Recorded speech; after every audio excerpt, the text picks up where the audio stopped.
80% ତେଲ ପଳେଇଲେ ଆଉ ଟୋଲଗେଟ୍ ତ ଛାଉଣି କରିଦେଇଛନ୍ତି जोटा कि जुआड़े गले 100 टका लगुनला आज्ञा 5000 6000 टका टोलगेट आज राउरकेला जा संबलपुर जा अनुगुल जा टांकीरे दिने दिने दी दिन पर्यंत गाड़ी ठिया होची डीजेल पकेया एटा कौन जानी शुणी नुह एटा कौन अजाणत रहउची समस्ते जानुचंदी सरकार भी तो कहउचंदी आम पारे सफिशिएंट तेल अछि प्रधानमंत्री कहउचंदी आम पारे सफिशिएंट तेल अछि किंतु वास्तविक आमे जतो रास्ता रे ठिया होचु आमे देखुचु गाड़ी हमर दिने दी दिन 8 घंटा 10 घंटा ठिया तादरे पुणी लिमिटेशन 200 लिटर तेल ताठू अधिका नहीं मो गाड़ी जदि जीव विशाखापट्टनम जीव मो कौन 200 लिटर तेल पकेब कौन बाट गाड़ी तेल पके पके जाऊब आम गाड़ी रास्तार आज्ञा ठुआ हो बड़ गाड़ी आम कुआड़े नबू बड़ गाड़ी आम कुआड़े नहीं पारू ना माने से माने कौन कहले मिछटार फोटो उठा भिसीआर करा एगुड़ा माने आम जापार कौन ट्रक मालिक साथ एमती हो माने आउ क्या पाखे रोनी आम रोड रे चलने रोड टैक्स दबू तापर भी टोल टैक्स दबू तापर भी परमिट दबू जिते बेले आमर सब प्रति मुहूर्त सब जिन बढ़िबार लगुच कि आज्ञा भड़ा बढ़िबार ना आम कौन भूल करूँ कौन पाप करूँ माने विगत जो सरकार थिले आमर जहाँ जमी आम भाभी नूतन सरकार आसला आम सबकि चेंज हम आज पर्यटन किसी भी हो पारानी मैंने आम प्रति मुहूर्त मरी मरी बंचुचे आज्ञा।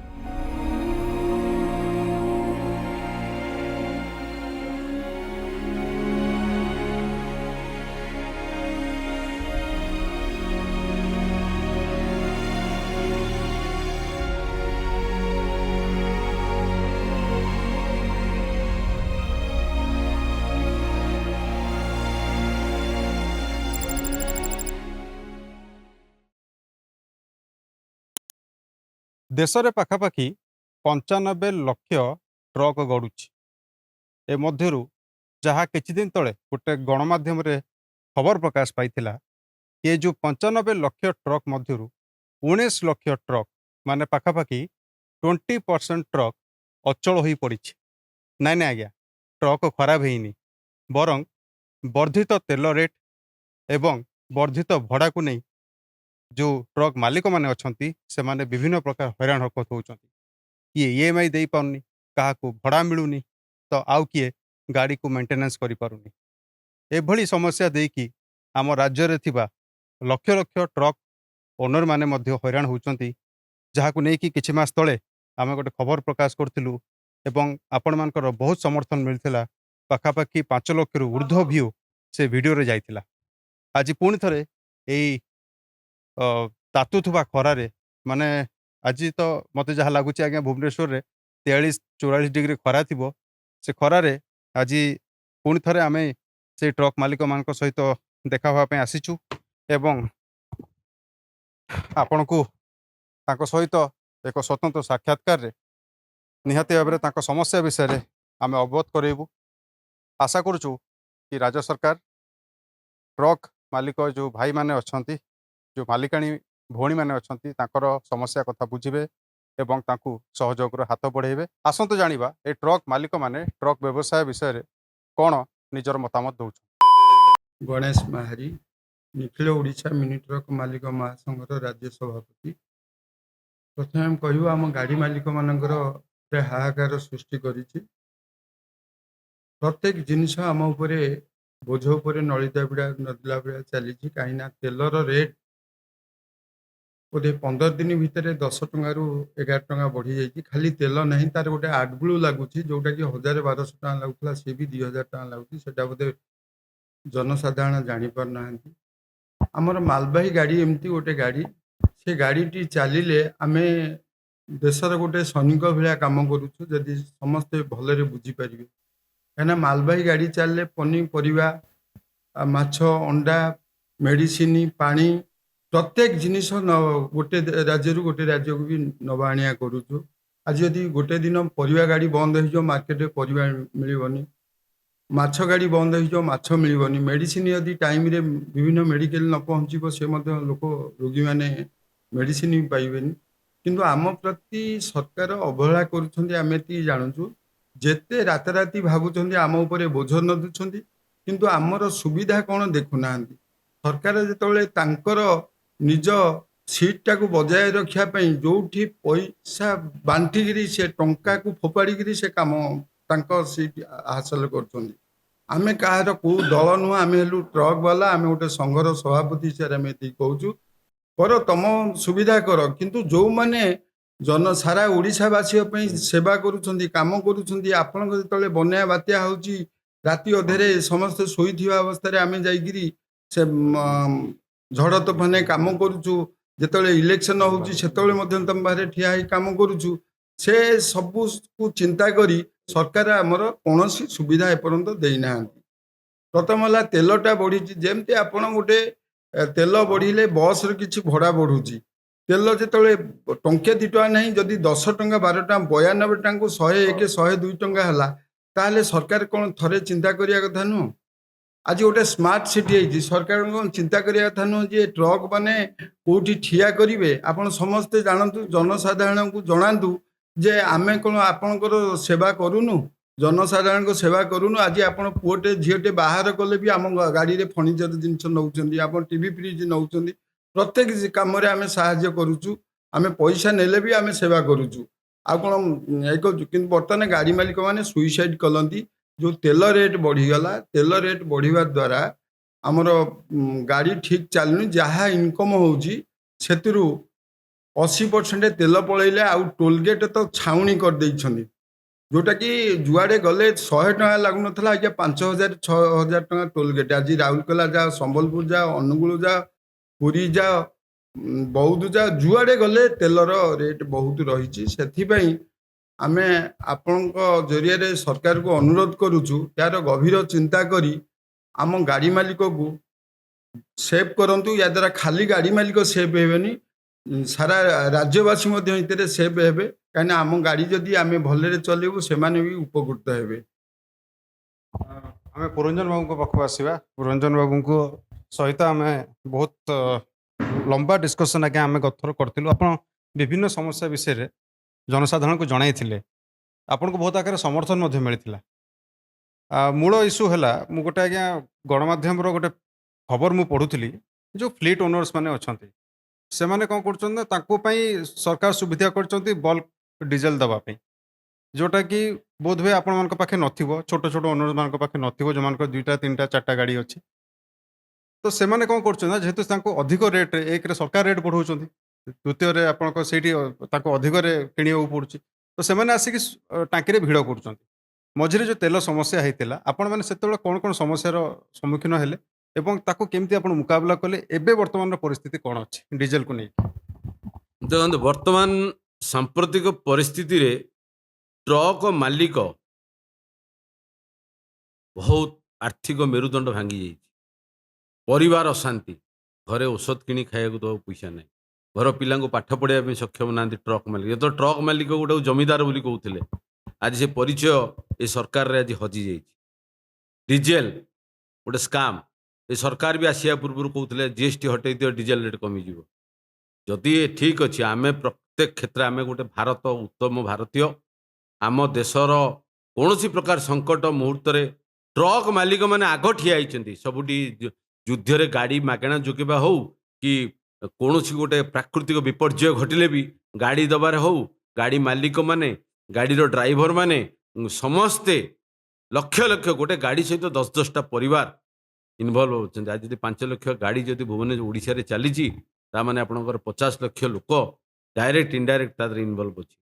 ଏ ଯେଉଁ ଡିଜେଲ କ୍ରାଇସିସ୍ ଗୋଟେ ଆର୍ଟିଫିସିଆଲ କ୍ରାଇସିସ୍ ଯାହା ଆମେ ଅନୁଭବ କଲୁ, ପ୍ରକୃତରେ ଡିଜେଲ ସଫିସିଏଣ୍ଟ ମହଜୁଦ ଅଛି। ୟାକୁ କଳା ବେପାର କରିବା ପାଇଁ, ଗୋଟେ ମାର୍କେଟରେ ଗୋଟେ ହଇଚଇ ସୃଷ୍ଟି କରିବା ପାଇଁ ଆମେ ତାକୁ ମ୍ୟାନେଜ୍ କରୁଛୁ। ତେଲ ସଙ୍କଟ ଅଛି, ଆମେ ତାକୁ ମ୍ୟାନେଜ୍ କରୁଛୁ। ଏମିତି ଗୋଟେ ବାହା ନେବା ପାଇଁ ଟ୍ରକ୍ ମାଲିକଙ୍କର ତଣ୍ଟିକୁ ଚିପି ଦିଆଯାଉଛି। ଆଜି ଡିଜେଲ ରେଟ୍ ବଢ଼ିବା ଫଳରେ ମାନେ ଟ୍ରକ୍ ଗୋଟେ ଚାଲିବ, ଟ୍ରକ୍ର ମୁଖ୍ୟ ଧାରା କ'ଣ? ମୁଖ୍ୟ ଆବଶ୍ୟକ ଖାଦ୍ୟ ହେଲା ତାର ତେଲ। ସେ ତେଲ ରେଟ୍ ବଢ଼େଇ ଦିଆଯାଇଛି। ଟାଙ୍କିରେ ଦିନେ 2 ଦିନ ପର୍ଯ୍ୟନ୍ତ ଗାଡ଼ି ଠିଆ ହେଉଛି ଡିଜେଲ ପକାଇବା ପାଇଁ। ଏଇଟା କ'ଣ ଜାଣିଶୁଣି ନୁହଁ? ଏଇଟା କ'ଣ ଅଜାଣତରେ ହେଉଛି? ସମସ୍ତେ ଜାଣୁଛନ୍ତି, ସରକାର ବି କହୁଛନ୍ତି ଆମ ପାଖରେ ସଫିସିଏଣ୍ଟ ତେଲ ଅଛି, ପ୍ରଧାନମନ୍ତ୍ରୀ କହୁଛନ୍ତି ଆମ ପାଖରେ ସଫିସିଏଣ୍ଟ ତେଲ ଅଛି। କିନ୍ତୁ ବାସ୍ତବିକ ଆମେ ଯେତେବେଳେ ରାସ୍ତାରେ ଠିଆ ହେଉଛୁ, ଆମେ ଦେଖୁଛୁ ଗାଡ଼ି ଆମର ଦିନେ 2 ଦିନ 8 ଘଣ୍ଟା 10 ଘଣ୍ଟା ଠିଆ, ତା ଦେହରେ ପୁଣି ଲିମିଟେସନ୍। 200 ଲିଟର ତେଲ, ତାଠୁ ଅଧିକା ନାହିଁ। ମୋ ଗାଡ଼ି ଯଦି ଯିବ ବିଶାଖାପଟ୍ଟନମ ଯିବ, ମୋ କ'ଣ 200 ଲିଟର ତେଲରେ ପକେଇବ? କ'ଣ ବାଟ ଗାଡ଼ି ତେଲ ପକେଇ ପକେଇ ଯାଉଥିବ? ଏକରେ ଟ୍ରକ୍ ମାଲିକ, ଟ୍ରକ୍ ଦେଶର ଗୋଟେ ମେରୁଦଣ୍ଡ, ସବୁଠୁ ଅଧିକା ରାଜସ୍ୱ ଦେଉଛି, କିନ୍ତୁ ଆମେ ବୁଝିପାରୁନୁ କାହିଁକି କାହିଁକି ସରକାରଙ୍କର ଏତେ ବୈମାତ୍ରିକ ମନୋଭାବ। ଆଜି ଅଟୋବାଲାଙ୍କର ରେଟ୍ ଫିକ୍ସ କରିଛନ୍ତି, କାର୍ ବାଲାଙ୍କର ରେଟ୍ ଫିକ୍ସ କରିଛନ୍ତି, ବସ୍ ବାଲାଙ୍କର ରେଟ୍ ବି ବଢ଼ିଯାଉଛି, ଆଉ ଟ୍ରକ୍ ମାଲିକଙ୍କ ବେଳୁ ଏତେ କୁଣ୍ଠାରୁତ କ'ଣ ପାଇଁ? ଏଇଟା ବଡ଼, ୟା ପଛରେ କାହାର ଚକ୍ରାନ୍ତ ଅଛି? ଏମିତି କି ଶକ୍ତି ଅଛି, କି ଅଦୃଶ୍ୟ ଶକ୍ତି ଚାପରେ ଚେପା ହେଇ ଆଜି ସରକାର ଟ୍ରକ୍ ମାଲିକଙ୍କ ମାନଙ୍କର ଭଡ଼ାର ମୂଲ୍ୟ ଧାର୍ଯ୍ୟ କରୁନାହାନ୍ତି। ଆମେ ବାରମ୍ବାର ତାଙ୍କୁ ଅପିଲ କରୁଛୁ, ବାରମ୍ବାର ଅପିଲ କରି ଆସୁଛୁ। 2019 ମସିହାରେ ଶେଷ ଥର ପାଇଁ ରେଟ୍ ହେଇଥିଲା, ଆଜି ପର୍ଯ୍ୟନ୍ତ ହେଇନି। ନୂତନ ସରକାର, ନୂତନ ଆଶା ବାନ୍ଧିଥିଲୁ, ହୁଏତ ଏଥର ବଢ଼ିଯିବ ରେଟ୍। କମିଟମେଣ୍ଟ ପାଉଛୁ। ଏବେ ବି ମନ୍ତ୍ରୀଙ୍କ, ପରିବହନ ମନ୍ତ୍ରୀଙ୍କ ପାଖକୁ ଯାଇଥିଲେ, ପରିବହନ ମନ୍ତ୍ରୀ କହିଥିଲେ ନାଇଁ ତୁମ ରେଟ୍ ବଢ଼ିଯିବ, ରେଟ୍ ରିଭାଇଜ୍ ହେବ। କିନ୍ତୁ ସେଇ ସରକାରୀ ବିଭାଗର ଶିଥିଳ ଫ୍ରିଜ୍ ଭିତରେ ଅଳନ୍ଦୁ ଲାଗିକି ସେ ଫାଇଲ୍ ରହିଛି। ଟ୍ରକ୍ ମାଲିକ ହତାଦର ଅନାଥ ଛୁଆ, ତାଙ୍କୁ ସାହାଯ୍ୟ ସହଯୋଗ କରିବା କେହି ନାହିଁ। ଆମର ବର୍ତ୍ତମାନ ଭରସା, ଆମର ଭଏସ୍, ଆମ ସ୍ୱର ଆପଣଙ୍କ ଭଳି ସଚ୍ଚୋଟ ପତ୍ରକାର, ଜର୍ଣ୍ଣାଲିଷ୍ଟ, ଆମେ ତାଙ୍କ ମାଧ୍ୟମରେ ହୁଏତ ସରକାରଙ୍କ କୁମ୍ଭକର୍ଣ୍ଣ ନିଦ ଭାଙ୍ଗୁ, ଆମେ ଏଇ ଗୋଟିଏ ଆଶା ରଖୁଛୁ। ଧନ୍ୟବାଦ ଆଜ୍ଞା। ଆମ ପାଖରେ ଆଉ କିଛି ଜଣ ଟ୍ରକ୍ ମାଲିକ ଅଛନ୍ତି, ଆସୋସିଏସନର କିଛି ଜଣ ମେମ୍ବର୍ସ ଅଛନ୍ତି। ଆଜ୍ଞା, ନିହାତି ଭାବରେ ଆମେ ତାଙ୍କଠୁ ଜାଣିବାକୁ ଚାହିଁବା। ଆଜ୍ଞା, ଆପଣଙ୍କ ପରିଚୟଟା ଦେବେ। ଯେଉଁ କଥା ମାହାରି ବାବୁ କହିଲେ ଏବଂ ପୁରଞ୍ଜନ ବାବୁ କହିଲେ, ଗୋଟେ ବେଡ଼ି ଉପରେ କୋରଡ଼ା ମାଡ଼ ହେଲା ବୋଲି ଗୋଟେ କଥା, କି ଏତେ ସବୁ ସମସ୍ୟା ଭିତରେ ବି ସବୁଠାରୁ ବଡ଼ ସମସ୍ୟା ହେଉଛି ଏତେ ରାସ୍ତାରେ ଆପଣଙ୍କ ଗାଡ଼ିଟି ଚାଲୁଛି, RTO ହେଲେ, ଆପଣଙ୍କ ଟ୍ରାଫିକ୍ ବାଲା ହେଲେ, ମାନେ ବିଭିନ୍ନ ପ୍ରକାର ଅତ୍ୟାଚାର ଆପଣମାନଙ୍କ ଉପରେ କରୁଛନ୍ତି। ଆମେ ଗତଥର ବି ଏ ବିଷୟରେ ଆଲୋଚନା କରିଥିଲୁ। ପରିସ୍ଥିତିରେ କିଛି ସୁଧାର ଆସିଛି ନା ଏଇ ରାଜସ୍ୱ ଆଦାୟର ଯେଉଁ ଜୁଲୁମଟା ଆପଣମାନଙ୍କ ଉପରେ ଏବେ ବି ଚାଲିଛି? ସମସ୍ତ ଟ୍ରକ୍ ମାଲିକ ଭାଇଙ୍କୁ ମୋର ନମସ୍କାର। ରଞ୍ଜନ ବାରିକ, ଢେଙ୍କାନାଳ ଟ୍ରକ୍ ମାଲିକ ସଂଘର ସଭାପତି। ଆମର କିଛି ଏଠି ଅଛବା ନାହିଁ ଆଜ୍ଞା, ସମସ୍ତେ ଜାଣିଛନ୍ତି। ଆପଣ ଯେଉଁ କହିଲେ ଯେଉଁ VCR କରିବା କଥା, ମାନେ ସରକାର ଆମକୁ କହିଥିଲେ କି ସବୁ ଜିଲ୍ଲାରେ ଟ୍ରକ୍ ଟର୍ମିନାଲ ହେବ, ଯେମିତି ବସ୍ ଟର୍ମିନାଲ ଅଛି ଟ୍ରକ୍ ଟର୍ମିନାଲ ହେବ। କିନ୍ତୁ ଆଜି ପର୍ଯ୍ୟନ୍ତ ସେଇ ସବୁ କ'ଣ କହିଲେ ଖାଲି ଆମର ମିଛ ପ୍ରତିଶ୍ରୁତି ଆମକୁ ମିଳୁଛି। ଯେମିତି ଆମର କହିଲେ ଆମର ଭାଇନା କି ଆମର ଯେଉଁ ଲୋକ ମାନେ ସଭାପତି କହିଲେ, ମାନେ ଆମ ଗାଡ଼ି ରାସ୍ତାରେ ଆଜ୍ଞା ଥୁଆ ହେଉଛି, ବଡ଼ ଗାଡ଼ିକି ଆମେ କୁଆଡ଼େ ନେବୁ, ବଡ଼ ଗାଡ଼ିକି ଆମେ କୁଆଡ଼େ ନେଇପାରିବୁ ନାହିଁ।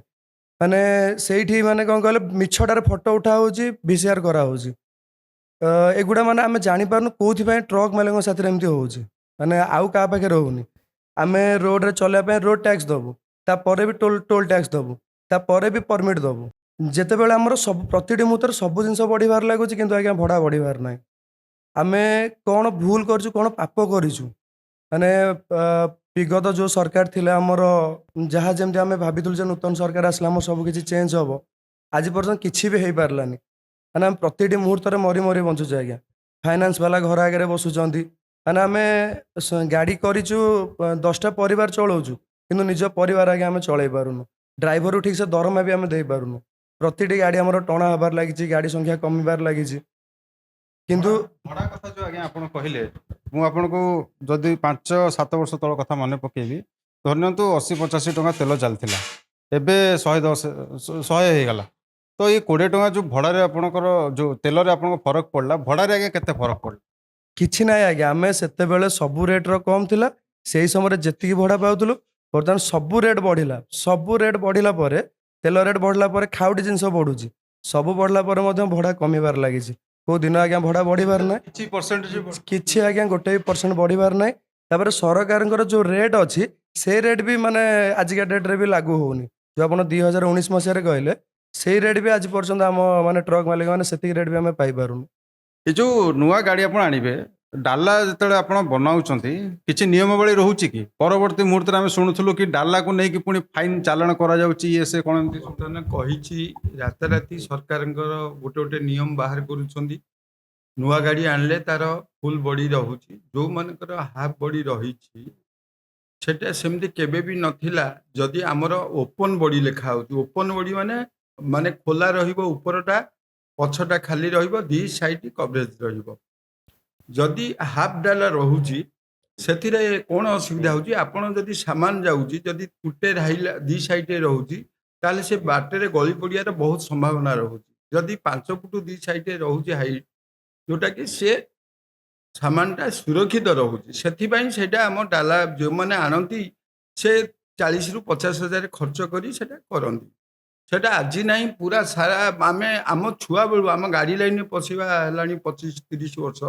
ଆମେ 15-16 ବର୍ଷ ହେଇଥିଲୁ ଏ ଗାଡ଼ି ଲାଇନରେ ପଶିଛୁ, କିନ୍ତୁ ସେ ସମୟରୁ ଆମେ ଦେଖୁଛୁ ଯେତେ ବି ନ୍ୟାସନାଲରେ ଗାଡ଼ି ଚାଲିଛି, ଆନ୍ଧ୍ରା ଗାଡ଼ି ହଉ, ଲଗେଜ କ୍ୟାରିୟର ଆଉ ସାଇଡ୍ ଗାଡ଼ି ବଡ଼ି ରହୁଛି।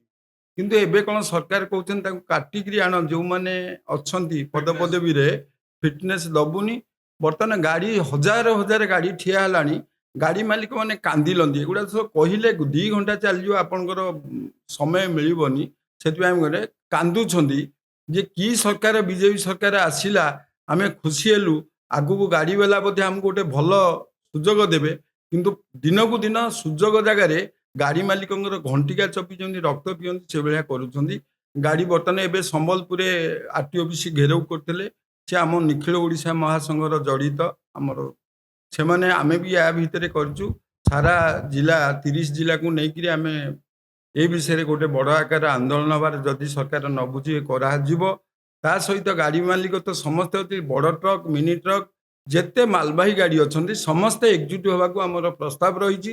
ସରକାର କରନ୍ତୁ, ସେତକ ଆମକୁ ମୁଣ୍ଡବିନ୍ଧା ନ ହଉ କି ତାଙ୍କର ବି ମୁଣ୍ଡବିନ୍ଧା ନ ହଉ, ସେ କେମିତି ଯେତେ ଶୀଘ୍ର ଏ ଯେଉଁ କାମ କରୁଛନ୍ତି ରାତାରାତି, ଆମକୁ ଆମେ ପ୍ରାକ୍ଟିକାଲ ଜାଣୁଛୁ, ଆମେ ବୁଝାନ୍ତୁ। ଆପଣ ବହୁତ ପାଠ ପଢ଼ି ପାରିଥାନ୍ତି ଅଫିସର, ଆମେ ପ୍ରାକ୍ଟିକାଲ ଆମେ ଜାଣୁଛୁ ଯେ ଗୋଟେ ଗାଡ଼ିର ସେଫ୍ଟି କ'ଣ, ଗୋଟେ ମେଡ଼ିସିନ ଯାଉ, ଯେକୌଣସି ଆପଣ ହାଉସ୍ ସିଫ୍ଟ ଯାଉ, ଦି ସାଇଡ଼ରେ ବାଡ଼ ରହିଲେ, ଆମେ ତ ବାଡ଼ା କରୁନୁ ଯେ 10 ଫୁଟ 12 ଫୁଟ ହାଇଟ୍, ଆମ କ୍ୟାବିନ୍ ସମାନରେ କରୁଛୁ। ଆମର ଯେଉଁ ଆଗ କ୍ୟାବିନ୍ଟା ରହୁଛି, ଆମର ଗୋଟେ ଗାଡ଼ି ତଳଠୁ 12 ଫୁଟ 13 ଫୁଟ, ଆମକୁ 12.5 ଫୁଟ 13 ଫୁଟ ପର୍ଯ୍ୟନ୍ତ ଆରଟିଓ ରହିଛି। ଗଣେଶ ଗୋଟେ କଥା କୁହନ୍ତୁ, ଯୋଉ ଫୁଲ ବଡି ଆସୁଛି ଏବଂ ଶୋରୁମ ରେ ବିକ୍ରି ହେଉଛି, ଯୋଉ ଆପଣ ମାନେ ଆଣିକି ବନଉଛନ୍ତି ସେଥିରେ ରେଟ୍ କ'ଣ ଫରକ ରହୁଛି କି, କେତେ ଫରକ? ଫୁଲ ବଡି ଆସିଲେ ତାର ଗୋଟେ 30-40 ହଜାର ଫରକ ରହୁଛି। ଆମେ ବନେଇଲେ ଆମକୁ କ'ଣ 10,000 15,000 କମ୍ ରହୁଛି। ଆମ ହିସାବରେ ଆମେ ଟିକେ ମଜୁତ କରି କରୁଛୁ। ସିଏ ଯେଉଁ ଅଯଥା ଜିଏସଟି ନେଉଛନ୍ତି, କହୁଛି ସିଏ ଜିଏସଟିଟା ଆମର କମି ଯାଉଛି, ସେଥିପାଇଁ ତାର କିଛି କମ୍ପ୍ଲେନ୍ ନଥିଲା। ଆପଣ ଡିକ୍ଲେୟାର କରିବେ, ୟା ପରେ ଯେଉଁମାନେ ଆଣିବେ ମାନେ ଫୁଲ ବଡି ଆଣିବେ, ଆପଣ ନିଜେ ହାତରେ ବନେଇ ପାରିବେ ନାହିଁ। କିନ୍ତୁ ଆମ ମାଲିକମାନେ ସତର୍କ ହୁଅନ୍ତେ, ଯିଏ ଲକ୍ଷ ଟଙ୍କା ଖର୍ଚ୍ଚ କରି ସାଇଡ୍ ବଡି କରିଛି, ସିଏ ଫିଟନେସ୍ ପାଇଁକି ଗଲେ, ସିଏ ତାର କାଲି ଗାଡ଼ି ଚଲେଇଲେ ତା ପରିବାର ପୋଷିବ କି ବ୍ୟାଙ୍କକୁ EMI ଦେବ। ତାକୁ ଯଦି ଫିଟନେସ୍ ନଦେବ, କହିବେ କାଟିକିରି ଆଣେ, ସେ ଘରେ କାନ୍ଦିବ ନା କ'ଣ କରିବ? ଥରେ ଟିକେ ଦୟାମାୟା ରଖ। ଆପଣ ପାୱାରରେ ଅଛନ୍ତି ବୋଲି ଏତେ ଅନ୍ଧ ହେଇଯାଅନି। ଯେମିତି ଆମେ ମଝିରେ ଶୁଣିଥିଲୁ ୱେଷ୍ଟବେଙ୍ଗଲରେ ଗୋଟେ ବସ୍କୁ ଫାଇନ୍ କଟା ହେଇଥିଲା 3.5 ଲକ୍ଷ ନା କେତେ ଟଙ୍କା, ତାର ସବୁ ଡକୁମେଣ୍ଟ ଥାଇକି ମଧ୍ୟ କିଛି ଗୋଟେ ଏମିତି ଖବର ଆସିଥିଲା। ଆପଣଙ୍କ ଏମିତି କିଛି ପରିସ୍ଥିତି କେବେ ପ୍ରତ୍ୟେକ ମୋମେଣ୍ଟରେ ଆମର ଛତିଶଗଡ଼ ବର୍ଡର, ଯୋଉଦିନ ତାଙ୍କର ଇଚ୍ଛା ହୁଏ, ଯୋଉଦିନ ତାଙ୍କର ଛତିଶଗଡ଼ ବର୍ଡରରେ ତାଙ୍କର ଇଚ୍ଛା ହୁଏ, ଆମର valid permit, valid tax payment, national permit ଥାଇ ମଧ୍ୟ 30,000 ଟଙ୍କା ମଗା ହେଉଛି କ୍ୟାସ୍ ଦିଅ, ନତବା 70,000 ଟଙ୍କା ଫାଇନ୍ ଦିଅ। ଏମିତି କରି ଗାଡ଼ି ଗୁଡ଼ିକୁ ରଖି ଦେଉଛନ୍ତି, ଗାଡ଼ି ଛାଡ଼ୁନାହାନ୍ତି। ବାରମ୍ବାର ଏ ବିଷୟରେ ବି ଆମେ ଆମର ଓଡ଼ିଶାର ମାନ୍ୟବର ଟ୍ରାନ୍ସପୋର୍ଟ କମିଶନରଙ୍କର ନଲେଜକୁ ନେଇଛୁ ଏବଂ ସିଏ ମଧ୍ୟ ବି ଚେଷ୍ଟା କରିଛନ୍ତି, କିନ୍ତୁ यार କିଛି ସଫଳତା ମିଳିନାହିଁ। କଲିକତାରେ ବି ବେଚି ଗୋଟେ ଦଣ୍ଡା ଟ୍ୟାକ୍ସ ନାମରେ ଗୋଟେ ଟ୍ୟାକ୍ସ, ଯୋଉଟା କି ସେମିତି ତାର ଗୋଟେ ଭ୍ୟାଲିଡିଟି କିଛି ନାହିଁ, ତାର ରିସିପ୍ଟ ନାହିଁ, ଗୋଟେ ଦଣ୍ଡା ଟ୍ୟାକ୍ସ, ଆଉ ଗୋଟେ ମନ ଇଚ୍ଛା ଟ୍ୟାକ୍ସ, ସ୍ପେଶିଆଲି ଛତିଶଗଡ଼ ବର୍ଡର ଏବଂ ୱେଷ୍ଟ ବେଙ୍ଗଲ ବର୍ଡରରେ ବହୁତ ହଇରାଣ ହରକତ କରାହେଉଛି। ଗୋଟେ ଭଲ ଜିନିଷ ଛାଡ଼ିଗଲୁ। ବର୍ତ୍ତମାନ ବସ୍ ଯେଉଁ ଆସୁଛି ରାୟପୁର କାଲକାଟା ଆସୁଛି, ମୁଁ କାହା ନାଁ କହୁନି, ପ୍ରଶାସନ ସବୁ ଜାଣୁଛି। ଗୋଟେ ଟ୍ରକ୍ ମାଲେ ବସ୍ ଯେଉଁ ଉପରେ ଅଛି ଛାତ, ତାପରେ ଅଛି କେମିତି ଅଛି ନା, ସେ ସ୍ୱତନ୍ତ୍ର ଚାମ୍ବର ହେଉଛି, ଯେଉଁଟାକି ଗୋଟେ ବଡ଼ ଟ୍ରକରେ ବି ଜାଗା ହେବ।